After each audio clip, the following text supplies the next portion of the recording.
उन्होंने पहले दिन ही हमको चमार और चूड़े और जाति सूचक शब्दों के साथ इस्तेमाल किया और कहा कि तुम यहाँ पढ़ने आए हो, तुम्हें कौन पढ़ाएगा। तो मैं उस टाइम बर्तन जो प्लेट थी धो रहा था कि और लोगों को जो खाना बचा उन लोगों को सर्व हो सके। और इंडिवर स्कॉर्पियो का मेरा लेवल स्टेटस और आज ये इतना बड़ा स्टूडियो और पूरा एक फीचर फिल्म बनाने का पूरा सेटअप, कैमरा से लेकर के लाइट से लेकर एडिट से लेकर सब कुछ अपना खड़ा कर दिया। मेरा नाम गौतम रत्ना है और मेरा जो गांव है वो डिस्ट्रिक्ट बुलंदशहर के अंदर एक छोटा सा गांव है गड़ाना, जो तहसील सिकंदराबाद और थाना ककोड़ लगता है। मैं एक ऐसे परिवार में पैदा हुआ हूँ कि जो बहुत ही गरीब और शेड्यूल कास्ट समाज से बिलोंग करता था। और मेरे जो पूरी कहानी है वो बहुत ही एक दर्दनाक भरी कहानी है। जब मैं 3-3.5 साल का था तो मेरी जो मदर थी उनकी डेथ हो गई कुछ बीमारी की वजह से, क्योंकि गांव में उस टाइम कोई इलाज के साधन या अस्पताल के साधन नहीं हुआ करते थे। उसके बाद से गांव के लोगों ने मेरी माँ को डायन तक कहना शुरू कर दिया, क्योंकि सडनली उसके बाद 2 डेथ और हो गई। और मेरे गांव में हमारे घर में कोई जमीन जायदाद नहीं है और ठाकुर बाहुल गांव है। ठाकुर बाहुल मतलब ठाकुर जो कास्ट है उसकी संख्या बहुत ज्यादा है। तो उन्हीं के यहाँ पर हम लोग उनके खेत काट करके या एक आध भैंस रख करके अपना जीवन यापन मेरा शुरू हुआ। क्योंकि बचपन में माँ मरने के बाद में लगभग 1.5-2 साल बाद मेरी दादी एक्सपायर हो गई और 1.5-2 साल बाद मेरी सिस्टर की मैरिज हो गई। यानी कि लगभग 7-8 साल की उम्र से मुझे जो घर के जितने भी काम होते हैं गांव के अंदर, जैसे गोबर पाथना है या भैंस का नहलाना या खेत का काम है, या जैसे कि हमारे घर कच्चे थे, उन कच्चे घर में गोबर मिला के पीली मिट्टी मिला करके उसको लीप करके एक फर्श के रूप में, मतलब एक स्वच्छ के रूप में वो तैयार करना, ये सब काम इस तरह के मैंने किए। और 8वीं तक जो मेरी पढ़ाई हुई, 5वीं तक की गांव में स्कूल में पढ़ाई हुई। गांव में 5वीं तक का स्कूल था और वहां पर जो हमारे स्कूल के क्लास टीचर, जो हमारे क्लास के टीचर थे वो ठाकुर समाज से थे। तो जिस दिन पहले दिन हमारा स्कूल में मेरा एडमिशन होता है, उसी दिन से हमने वहां पर एक जातिवादी मानसिकता को झेला। कि उस समय जो टीचर थे, जो क्लास टीचर थे, उन्होंने पहले दिन ही हमको चमार और चूड़े और जाति सूचक शब्दों के साथ इस्तेमाल किया और कहा कि तुम यहाँ पढ़ने आए हो, तुम्हें कौन पढ़ाएगा। तो एक मन में एक सवाल उठा कि भाई हम क्यों नहीं पढ़ सकते। कुछ लोग बाबा साहब के फॉलोवर थे हमारे गांव में, बाबा साहब भीमराव अंबेडकर के। तो उन्होंने कुछ बाबा साहब के जीवन के परिचय की किताबें हमारे गांव में मिल गई, जिनसे हमने प्रेरणा ली और उनको पढ़ा कि जब बाबा साहब के जीवन में इतनी कठिनाइयों के बावजूद इस मुकाम तक पहुंच सकते हैं तो हम क्यों नहीं पहुंच सकते। तो 5वीं तक की गांव की पढ़ाई के बाद जो हमारा नेक्स्ट स्कूल था 6ठी से 8वीं तक का, वो गांव से 5 किलोमीटर दूर था और कोई सड़क, कोई साधन नहीं था। जो रास्ता था, रास्ते के दोनों तरफ झाड़ियां हुआ करती थी और लगभग 1-1 फीट 2-2 फीट रेत में जाकर के, क्योंकि पैसे का अभाव था, पैसे फाइनेंशियल पोजीशन, आर्थिक पोजीशन घर की ठीक नहीं थी, तो हम नंगे पैर 8वीं तक स्कूल, अपने जो 8वीं तक का स्कूल था उस शहर में नंगे पैर जाया करते थे। उसके बाद घर आकर के सारा काम करते थे। 8वीं के बाद में मेरे एक जो बड़े भाई हैं सगे, वो दिल्ली पहले से ही दिल्ली शिफ्ट हो गए थे, दिल्ली में एक नौकरी करते थे, वो हमको दिल्ली ले आए कि मैं दिल्ली में पढ़ाऊंगा। लेकिन इत्तेफाक से यहाँ कुछ फैमिली का माहौल था, ऐसा था कि जो फैसिलिटी हमें दिल्ली में मिलने चाहिए थी परिवार से, तो वो फैसिलिटी नहीं मिली। लेकिन पढ़ने का एक जुनून था, तो वो पढ़ाई करने के लिए, मुझे अपना खर्चा चलाने के लिए रात को चौकीदार की नौकरी, जो कॉलोनी में चौकीदार रहते हैं, वो नौकरी मैं रात को करता था रात के टाइम, और दिन में स्कूल जाता था। ये मेरा स्कूल के टाइम की आपको बता रहा हूँ। स्कूल से थोड़ा आगे बढ़े तो फिर मेरे गांव के एक दूरदर्शन में कैमरामैन थे, जिन्होंने मुझे इस लाइन में as a freelance per day झाड़ी बेसिस पर एक काम स्पॉट बॉय का उन्होंने मुझे दिला दिया। और उस जमाने में 50 रुपये मुझे 24 घंटे काम करने के बदले 50 रुपये झाड़ी मिलती थी और खाना पीना फ्री मिलता था। वो जो मैं काम करता था, महीने में 4 से 5 दिन जो काम मिल जाता था, उसी से मेरे जो किताबें और मेरी जो स्कूल यूनिफॉर्म है, वो सब खर्चा मैंने खुद से कमा करके पढ़ाई किया। उसके बाद में फिर मैंने इंजीनियरिंग साइड में चला गया। मैंने ड्राफ्ट्समैन सिविल से ITI किया।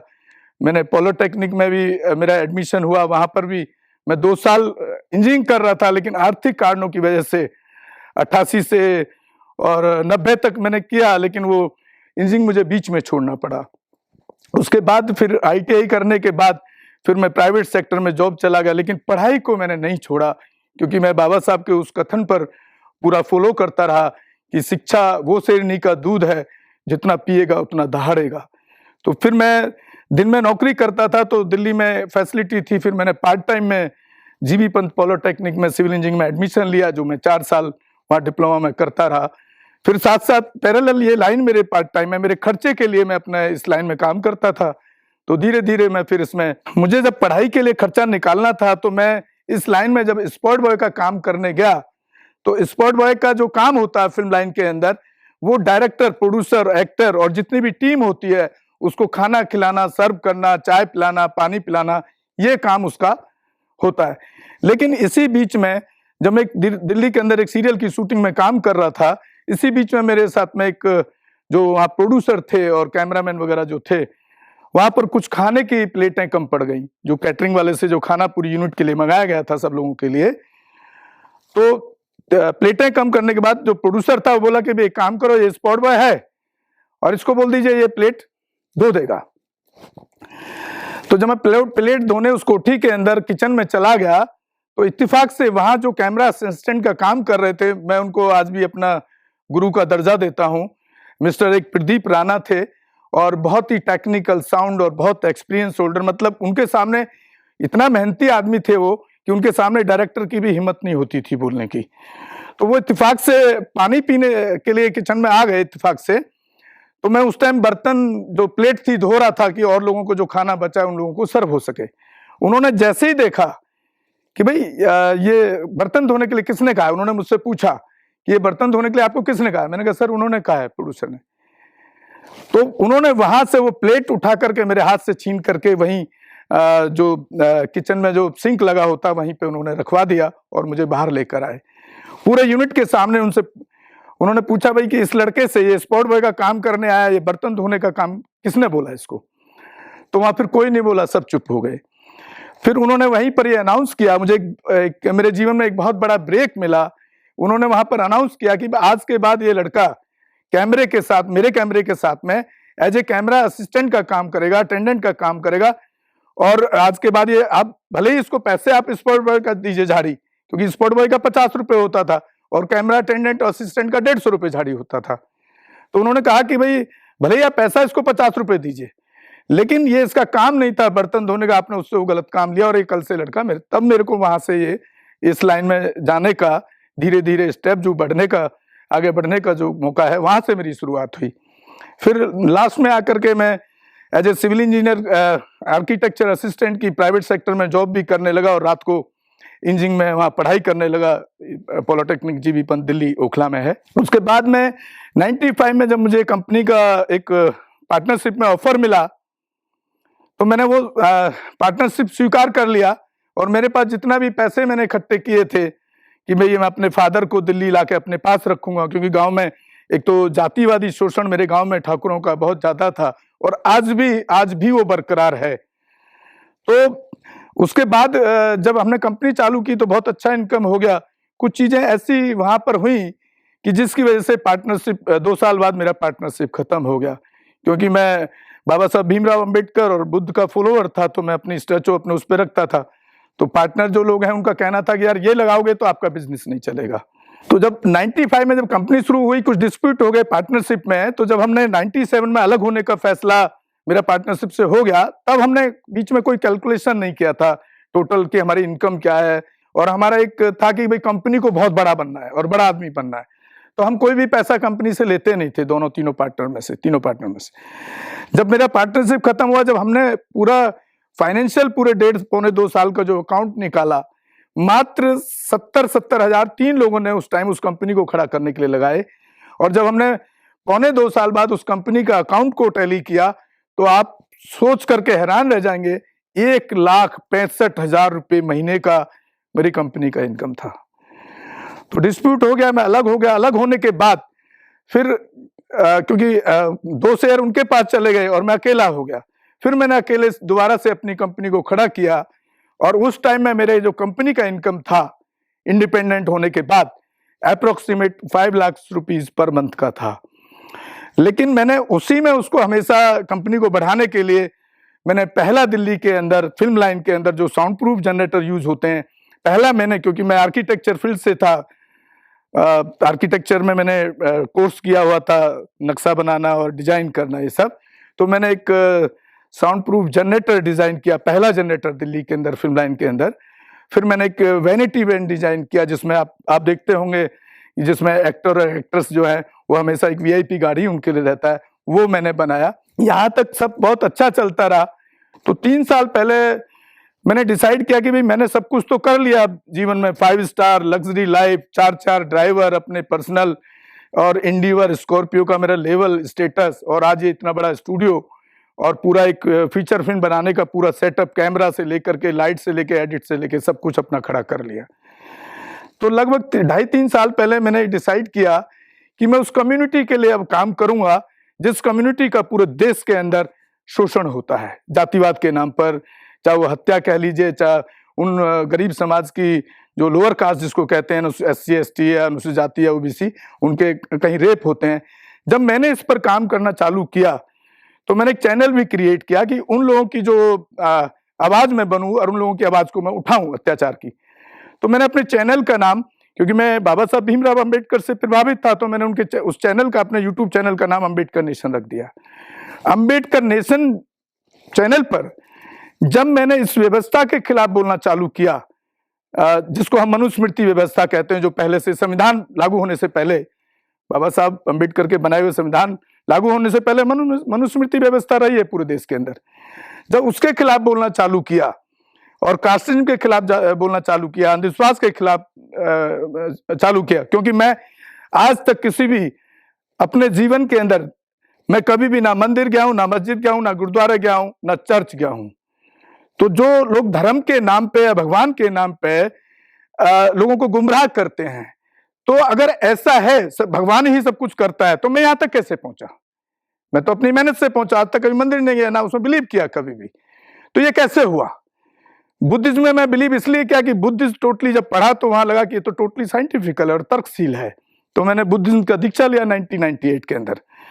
तो ये इस तरह से जो, और अब मैं उस प्लेटफॉर्म से पहुंचने के बाद, इतने हाईलाइट पहुंचने के बाद, इतने हाइट पे पहुंचने के बाद, आज जो मेरी स्थिति हो गई है, खाली पुअर सेक्शन को न्याय दिलाने के पीछे और अंबेडकर नेशन चैनल नाम रखने के पीछे, जिन चैनलों के साथ मेरा बिजनेस चलता था, जिसमें सारे चैनल हैं, चाहे वो आज तक हो, चाहे वो जी न्यूज हो, चाहे वो आपका इंडिया टीवी हो, चाहे ABP न्यूज हो, स्टार न्यूज हो, जितने भी राष्ट्रीय चैनल हैं, उन सबके लाइव टेलीकास्ट में मेरा इक्विपमेंट का सेटअप लगता था, जनरेटर वैन लगती थी, कैमरा लगता था, और इतना बड़ा इनकम था। जब मैंने अंबेडकर नेशन चालू किया तो मुझे इनडायरेक्टली वहां से ब्लैक लिस्टेड कर दिया गया। एक बड़े दुख की बात है कि हम सोच रहे थे कि अब तो लोग बहुत अवेयर हो गए, जातिवाद की बात होती ही नहीं है, लेकिन जब हम प्रैक्टिकल लाइफ में जब हमने ये काम चालू किया तो आज ब्लैक लिस्टेड कर दिया गया, और आज मेरे पास में कोई बिजनेस नहीं है, कोई काम नहीं है, मेरा पूरा का पूरा सेटअप खाली है। क्योंकि फिल्म लाइन और इलेक्ट्रॉनिक मीडिया में इस समाज के लोग, जो पुअर सेक्शन है, पुअर कास्ट जिसको कहते हैं, SC ST OBC माइनॉरिटी, एक भी चैनल का कोई भी मालिक इस देश के अंदर आज तक नहीं है। क्यों नहीं है? एक तरफ तो सरकारें कहती हैं, चाहे वो कांग्रेस की हो चाहे भाजपा की हो, कि भाई अब बहुत बराबरी हो गया, लोग रिजर्वेशन के खिलाफ खड़े होते हैं। तो बराबरी हो गया तो फिर आज भी एक भी इलेक्ट्रॉनिक मीडिया का, जिसको चौथा स्तंभ कहा जाता है देश का, उसका एक भी मालिक आज भी इस कम्युनिटी से क्यों नहीं पैदा किया इस देश के अंदर? तो एक बहुत बड़ी विडंबना है। और आज मैं जिस जगह, जिस हाइट पे पहुंचा था, फाइनेंशियल पोजीशन, आर्थिक पोजीशन को खड़ा किया था, आज मैं वापस उस जगह डाउन में नीचे आकर के खड़ा हूं। लेकिन मुझे इससे कोई फर्क नहीं पड़ता है, मैं अपने समाज को न्याय दिलाने के लिए मैं काम करता रहूंगा।